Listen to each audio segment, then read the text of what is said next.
will bet on myself 10 out of 10 times. And versus like looking 3 to 5 years from now, am I going to be like happy with what I'm doing? So yeah, I was like, I would just rather bet on myself and I'll figure it out. And so I did. Well, we haven't totally figured it out yet, but we're getting there. Hey, Dylan, welcome to the pod. Are you nervous? I know this is your first interview. You just bang out quick 10 push-ups. I'm ready to go. Been thinking about it all day, so. No, you haven't, but thank you for that. So this is Dylan. You might have heard of him, but last week, if you didn't already listen to this episode, you have permission to just leave this right now. We had Sam, who's one of the co-founders of Vizer. And if you followed So Good at all, you've definitely heard about Vizer. So out of obligation, we're having the other co-founder on.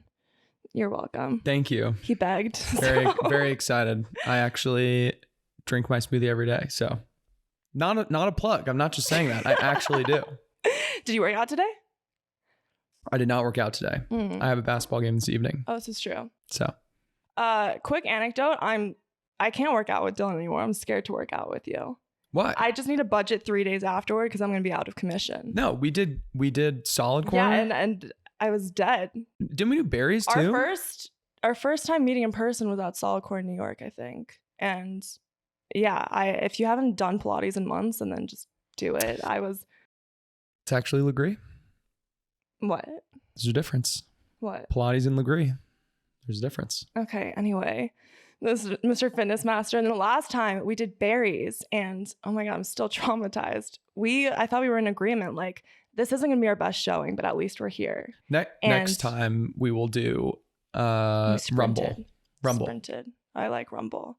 But I thought that we were just going to do a chill workout, and he ran on 15 miles per hour on the treadmill. I didn't even know that there was a 15. There's not on treadmills. The max is 12, and you just went up. So naturally, I had to do 15 too, and I've never been able to do that since. You did good. I was actually impressed that you were able to run that fast. Thank you. The haters are my motivators, and I was like, he's really trying to upstage me right now, and so I can't let that happen. On behalf of So Good, I must defend our honor. But I was able to do it, which is, maybe in an inadvertent way, you made me better myself, push myself past my own limits. Accountability. That's what you need. On a serious note, I think that is what you're good at. I think you're good at going into spaces with people, even people that you don't know, and you're able to just make a positive impact and a connection with people. I like hanging out with people. I think especially the past few years since everybody's been locked up, it's been nice. So any opportunity I get, I'll take it. Sam and I also, when we first moved to San Diego, went to every networking event we could. So we have experience just trying to make people not think we're weird when we talk to them. Where does that skill of yours come from, being able to just walk in a room and be comfortable?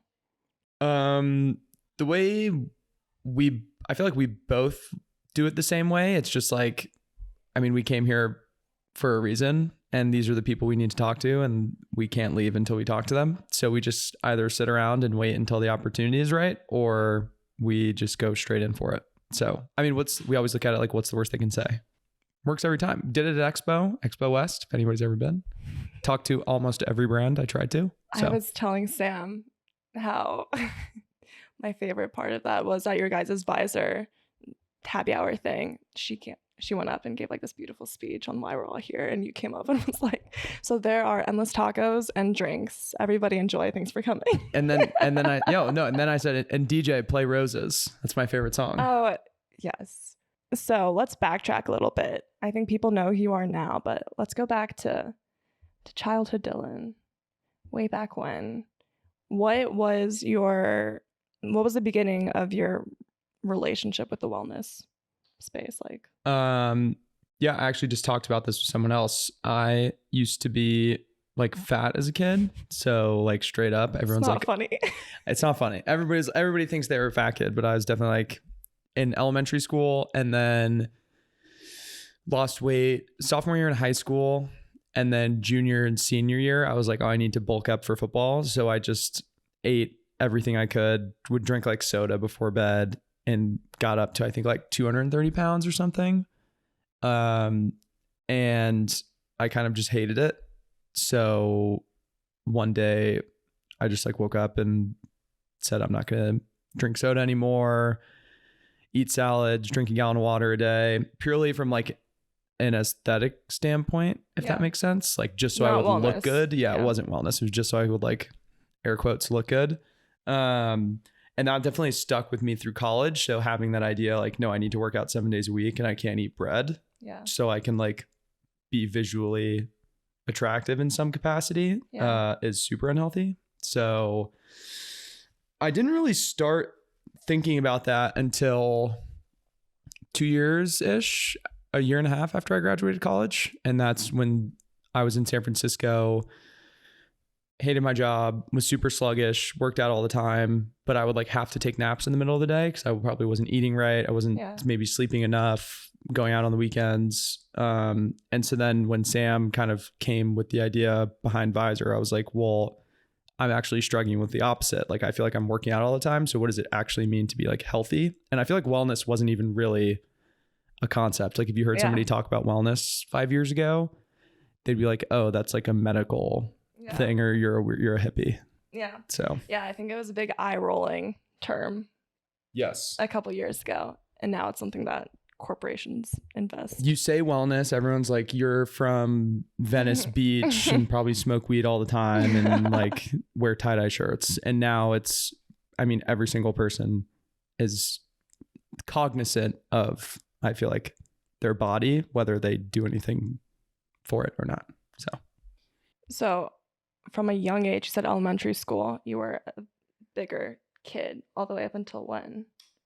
Sophomore year in high school. Wow. And then lost all the weight. And then I went back up to like 235. And then the summer before my freshman year in college, I lost like 60 pounds, I think. Wow. And then dropped down to like 170. And then I kind of like stayed in the 170 to 190 range since. Which I assume is healthy. Yeah. 185 is like my actual ideal weight because like I'm eating kind of whatever I want. I'm drinking wine when I want, but I'm still working out like 4 times a week.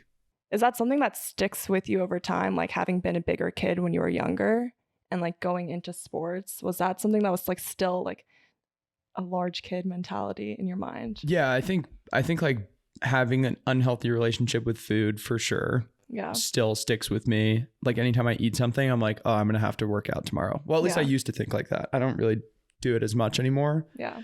It's hard to kick that. I know. mentality. Yeah. I mean, you like look in the mirror and you think like you're still big. So it's pretty insane, but I've like gotten a lot better with it just coming from like, no, I work out probably more than the average person. I'm eating healthy. It's not like I'm eating cake every single day.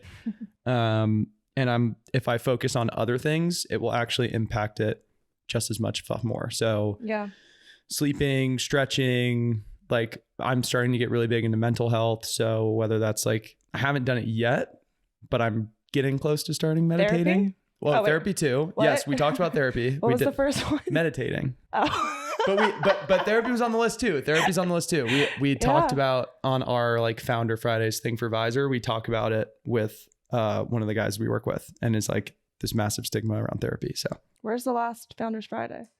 So we're moving to a pod. Yeah. So I've stopped just filming myself talking. I still may do that on Fridays because people are dying. I was waiting around. People Friday. are dying to see it. I know. So I'll probably still do that and make it more of like just a quick 30-second thing. But no, we're launching it. We're turning it into like a podcast, and we'll talk to founders at other companies. Join the game. Everybody's on it, so we might as well. Speaking of the Founders Fridays, I think I've seen a shift, and maybe I'm wrong and just didn't pay that much attention, but I feel like I've seen you integrate your public platform with your like founder entrepreneurial side. Is that something that you've consciously made an effort to do more so of, or have you always done that? No, I've definitely made a conscious effort to try and do it more. Yeah. I think previously people just thought I didn't have a job. Yeah. Which you stay at home. Yeah. Fiance. A stay-at-home fiance.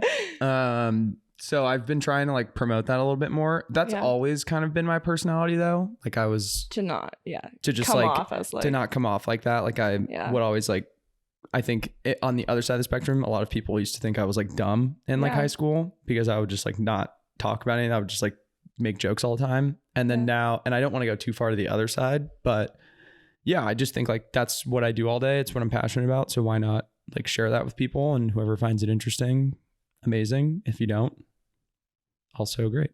What about the CPG space were you attracted to? When did that happen? There's just something about like consumer products that's interesting to me, just because they play so many factors into your life. Like whether, like no matter where you are in the world, like you've probably had a consumer product before.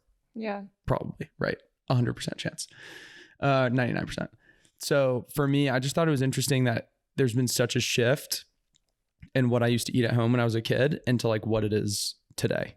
Like if you told me 10 years ago that like people would be eating smoothies at home, that was like a weird thing to do. Yeah. So now it's totally normal. It's good for you. So I'm really interested in the shift and how you can reach a ton of people in maybe like a non-traditional way. Like it's a lot harder, I would say, to get somebody to sign up for the gym, to like do an at-home workout, anything of that nature, versus if you give them something that tastes good, that's also good for them, then I think you can start to impact kind of like the health profile of people in America, which I think is a big problem. So that's interests me, and it's fun. And the investing side, is that something that you always, well, let's take a step back. What did you study in college? English. That's so interesting. English major. What did you plan on doing with that? I didn't really care. I just knew. Did you enjoy it? Yeah, I knew I wasn't going to do econ, and I knew I wasn't going to do bio. Yeah. So I went to a liberal arts school. So we have like 5 majors, and that's it. And 2 were cut out just like that. So for me, I just knew I could teach myself anything. So why not just do something I thought was like relatively enjoyable if I had to do it for 4 years. And then after college, you were a finance bro. Finance bro. I was more of a finance bro junior, the summer before my senior year in my internship. Yeah. I did like the classic Manhattan investment banking internship.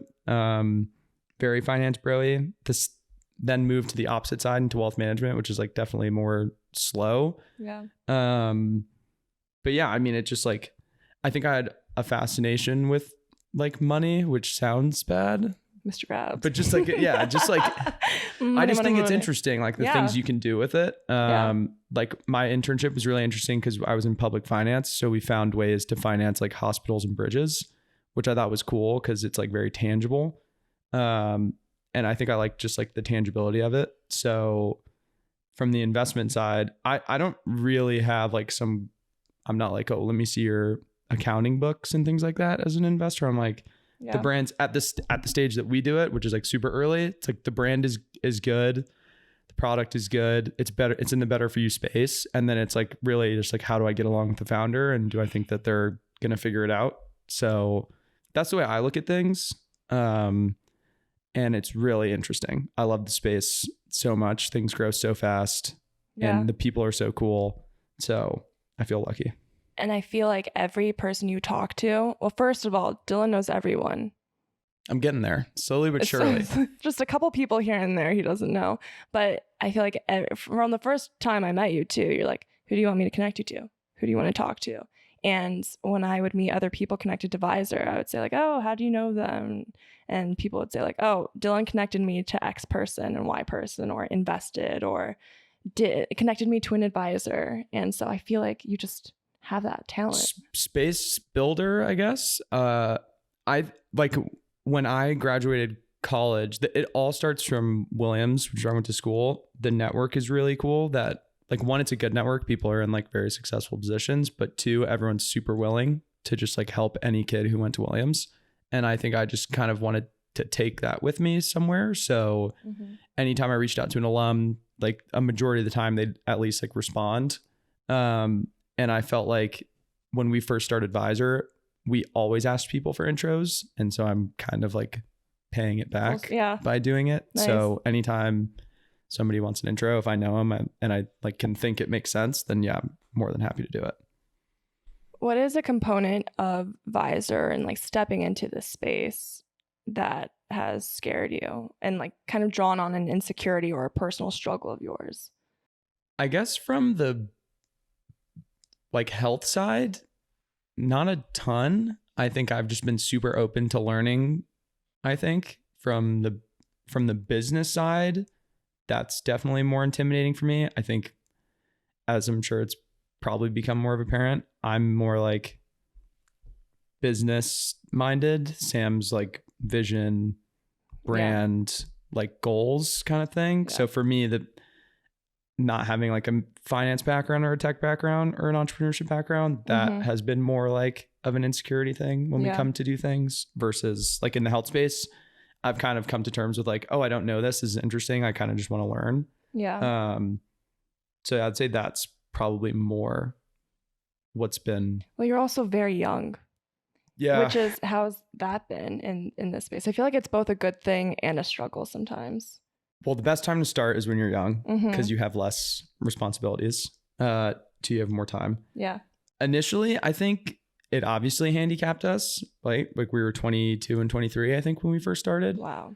And then now I'm 28. So I guess I'm like kind of old enough, like, right? So old now. So that's been interesting. Well, by 28, even so, like people are probably on to like their second, third jobs. Yeah. Like still different, like getting to a director position now, and you've been in that. We deal with, I always say it's really cool that the fact that like we'll talk to CEOs of like big companies or like C-suite people of big companies, and like big industry players, and we're super young, just because I think traditionally everybody's been really old in the space. Yeah. So maybe it's exciting. Yeah, I think now it's gotten to the point where it's helped us because we have one, we're not going to get tired. We're just going to keep going because we're young, and we're also naive. So we think we can do anything. Which you kind of need to be in this space. Yeah, which you need to be. So I think that's like, it's starting to get to the point where it's helping us. But originally, definitely handicap. How has it been? And we touched on this earlier, but you have a public social media life. And then you also have like this business founder life, integrating those two sides. And was it something like in the beginning that you were like, oh, I don't want to talk about it? Or from the beginning where you like, I want to maximize on that opportunity? I think initially, so I started the app before going on TV. Yeah. And initially I was like, I don't want to mention it at all, because I didn't want people to be like, oh, this guy just like did this whole thing to promote kind of his company for like selfish reasons. Yeah. So I didn't really say anything about it. And then as time has like gone on, I was like, well, why wouldn't I? I mean, I was like this prior to kind of being in the public eye. So why would I change? And just, I should continue to do what I'm doing as long as it's like authentic.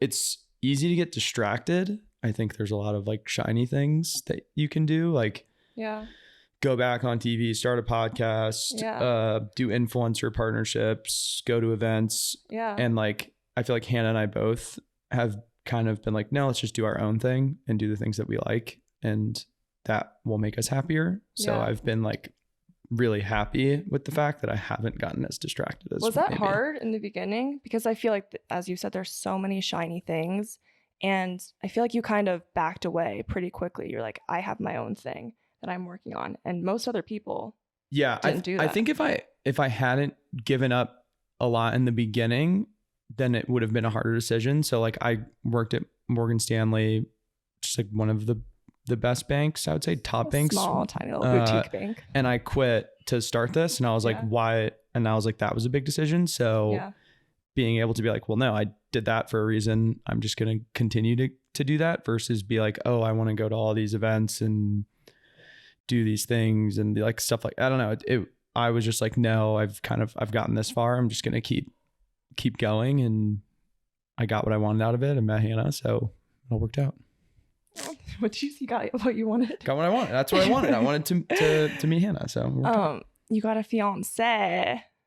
When you left Morgan Stanley, was that what was your thought process when Sam came to you? We first talked about it in the kitchen, I think at my mom's house for a while. I was trying to poke as many holes in it as possible. I was like, this just doesn't, it's too good to be true, which is something we run into a lot. Yeah.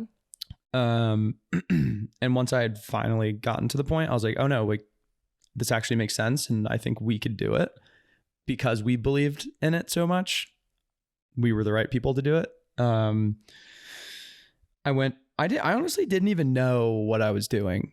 I was at my job and my dad was sick at the time. And I was like, hey, I need to go home for Christmas. All right, I'm going to go home for Thanksgiving. And I would like to take a few extra days off, spend time with my dad.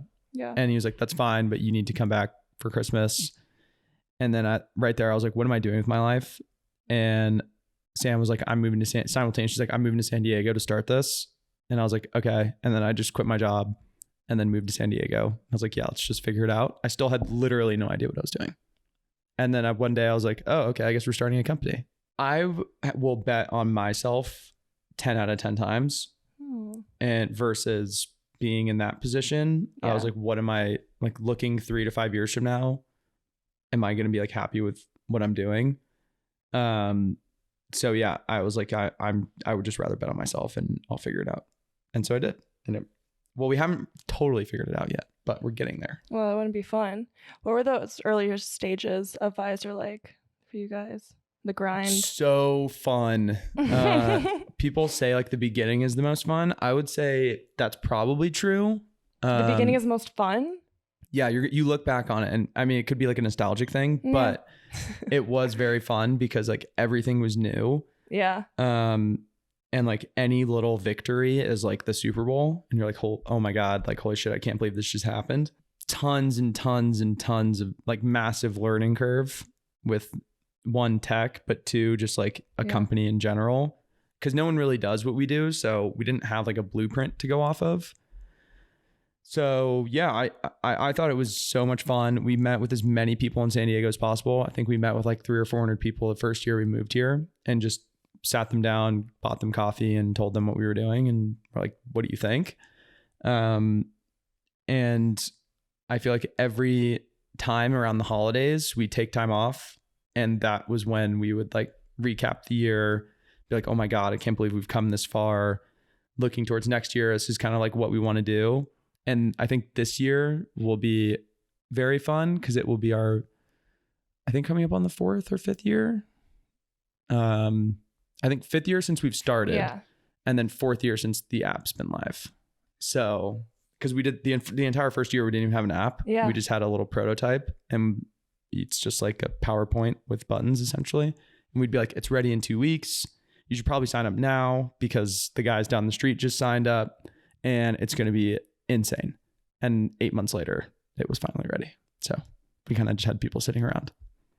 It's cute how proud you are. What's like the big thing that sticks out to you about Vizer?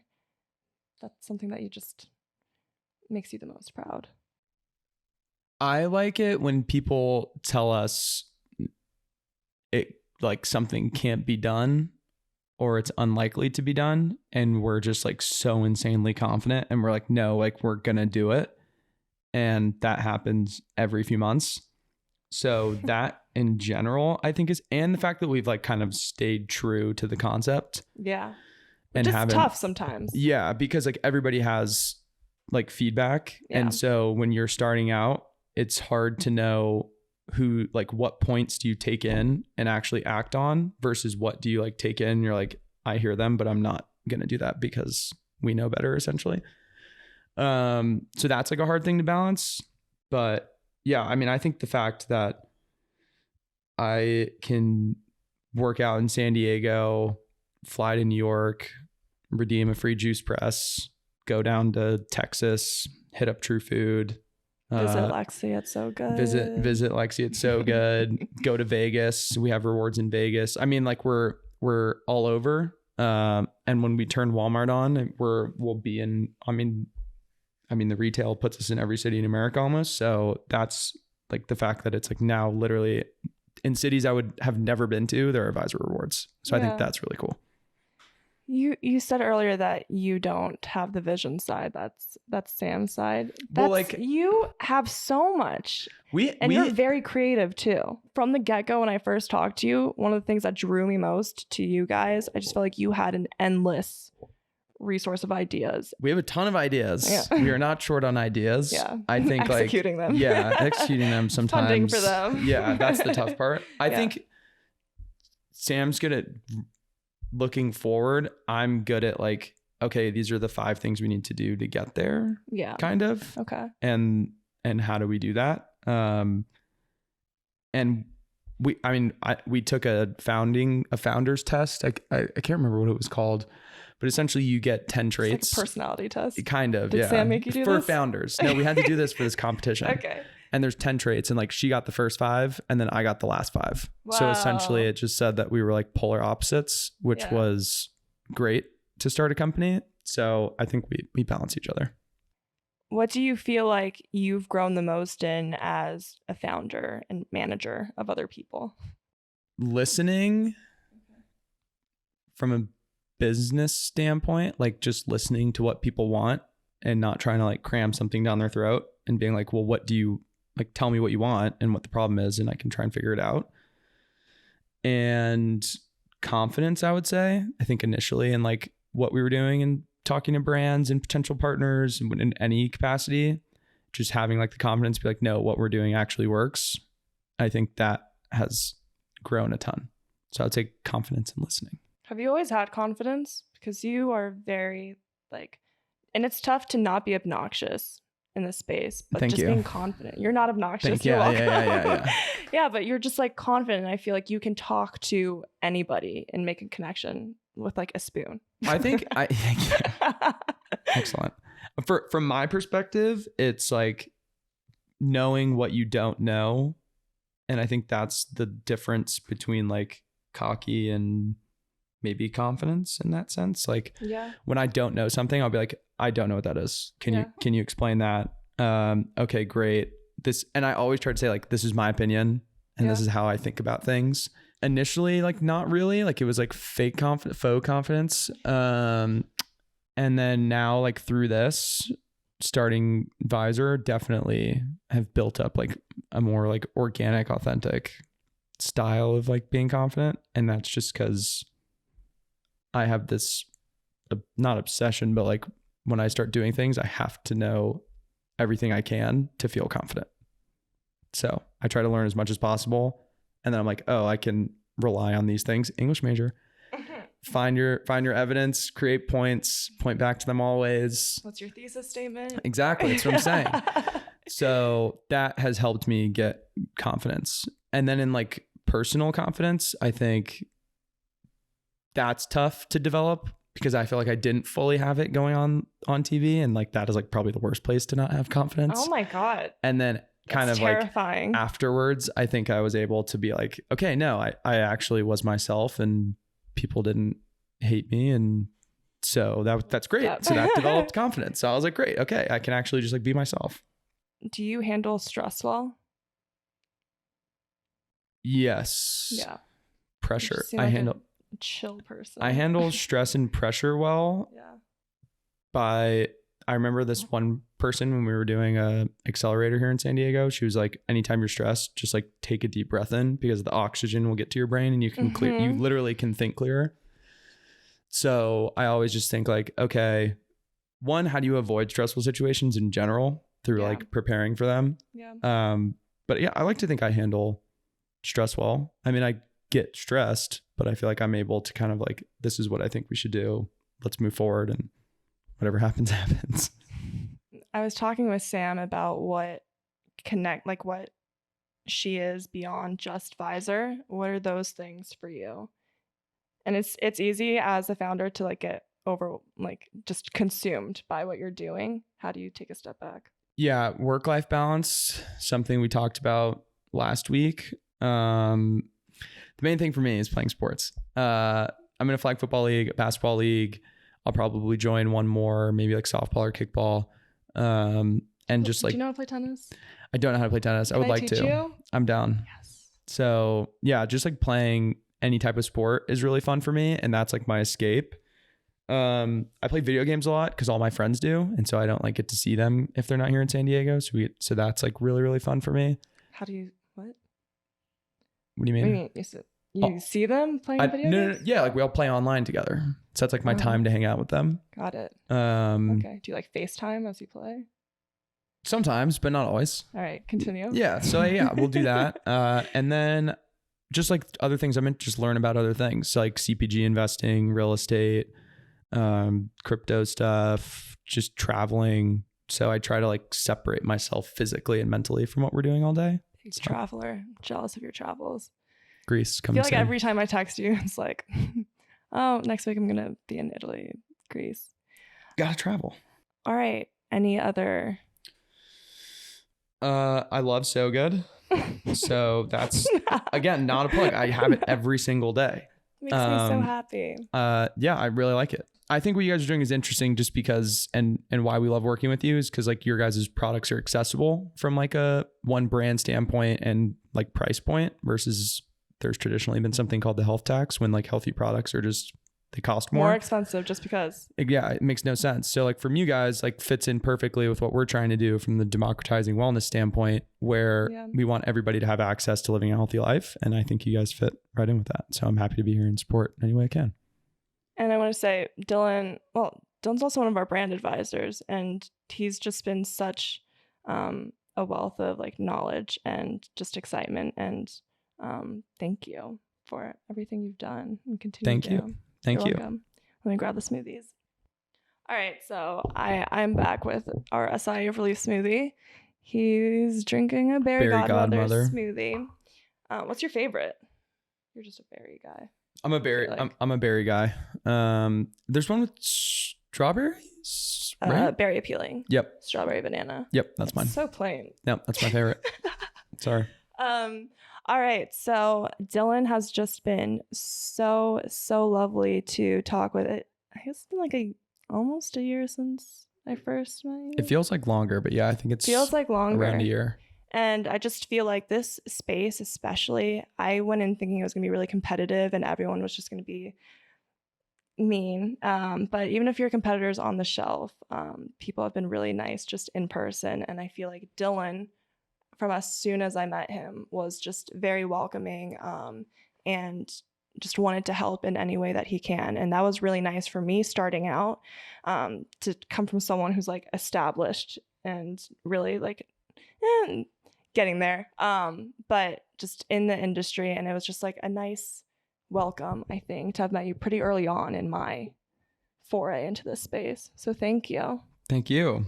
And thank you for the smoothie. So we end by having the guest give words of advice on how people can sow goodness in their lives, and you can't drink it yet. Sorry. So give your toast. What advice do you have for people? Advice: be open to things that take you out of your comfort zone, because you never know where that will take you, and always have conversations with people when given the opportunity, because you never know what will come of it. So everybody knows somebody, and that can help you and you can help them, and spreading that kind of energy, I think, moves everything forward. People, industries, just everything. So be open. And with that, cheers. Cheers.